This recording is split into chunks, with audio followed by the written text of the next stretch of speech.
Hello friends. अब तक हमने कविता क्या है जो कि रामचंद्र शुक्ल का निबंध है उसमें कई पॉइंट्स देख लिए हैं। कौन कौन से देखे हैं? सभ्यता के आवरण और कविता, कविता और सृष्टि प्रसार, मानविक तथ्य, काव्य और व्यवहार, मनुष्यता की उच्च भूमि, भावना या संकल्पना, मनोरंजन, सौंदर्य। यहाँ तक हमारे पार्ट 3 हो चुके हैं। आज हमारा पार्ट 4 है जिसमें मैं आपको बता रही हूँ चमत्कारवाद। चमत्कार मनोरंजन की सामग्री है, इसमें संदेह नहीं है। इसे जो लोग मनोरंजन को ही काव्य का लक्ष्य समझते हैं वे यदि कविता में चमत्कार ही ढूंढा करें तो कोई आश्चर्य की बात नहीं है। बहुत से लोग काव्य और सूक्ति को एक ही समझा करते हैं। उक्ति ही काव्य होती है, ये तो सिद्ध बात है। लक्षणा के द्वारा स्पष्ट और सजीव आकार प्रदान का विधान प्राय सब देशों के कवि कर में पाया जाता है। कुछ उदाहरण देखते हैं, जैसे धान्य भूमि बन पंत पहारा, जय जय नाथ पाव तुम धारा, ये तुलसीदास का है। मनु उमंगी अंग अंग छवि छल के, ये भी तुलसीदास का है। चुनरी चारू चुई सी परे, बनन में बागन में बगरो बसंत है, पद्माकर की उक्ति है। वृंदावन बागन पे बसंत बरसों परे, ये भी पद्माकर है। हो तो श्याम रंग में चौराए, चित चोरा चोरी, बोरत तो बोइयो पे निरोरत निजोरत बने ही नहीं, ये पद्माकर की है। एहो नंद लाल ऐसी व्याकुल परी है बाल, हाल ही चलो तो चलो जोरे जुरी जाएगी, कहीं पद्माकर नहीं तो ये झकोरे लगे, और तो अचंका बिनु घोरे घुरी जाएगी।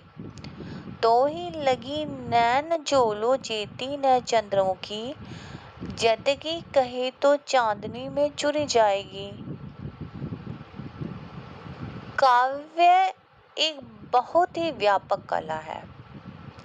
जिस प्रकार मूर्त विधान के लिए कविता चित्र विद्या की प्रणाली का अनुसरण करती है, उसी प्रकार नान सौष्ठव के लिए वह संगीत का कुछ कुछ सहारा लेती है। नान सौंदर्य से कविता की आयु बढ़ती है। किसने लिखा है ये? शुक्ल जी ने। अगला पॉइंट है अलंकार। भरत मुनि ने रस की प्रधानता की ओर संकेत किया था, पर भामा, उद्भट आदि कुछ प्राचीन आचार्यों ने विचित्र का पल्ला पकड़ अलंकारों को प्रधानता दी है। अलंकार प्रस्तुत वर्ण्य वस्तु नहीं है, बल्कि वर्णन की भिन्न भिन्न प्रणालियां हैं, कहने के खास खास ढंग है। अलंकारों के भीतर स्वाभाविकता का ठीक ठीक लक्षण निरूपण तो नहीं हो सका है। काव्य प्रकाश की कारिका में ये लक्षण दिया गया है।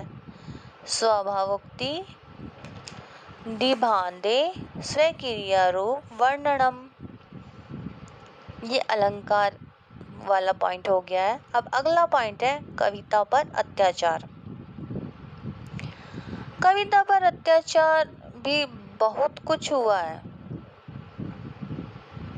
लोभियों, स्वार्थियों, खुशामदियों ने उसका गला दबाकर कहीं अपात्रों की आसमान पर चढ़ने वाली स्तुति कराई है, कहीं द्रव्य न देने वालों की निराधार निंदा। सच्चे कवि राजाओं की सवारी ऐश्वर्य की सामग्री में ही सौंदर्य नहीं ढूंढा करते। वे फूस के झोंपड़ों, धूल मिट्टी में सने किसानों, बच्चों के मुंह में चारा डालते हुए पक्षियों, दौड़ते हुए कुत्तों और चोरी करती हुई बिल्लियों में कभी कभी ऐसे सौंदर्य का दर्शन करते हैं जिसकी छाया वे महलों और दरबारों तक नहीं पहुंच सकती।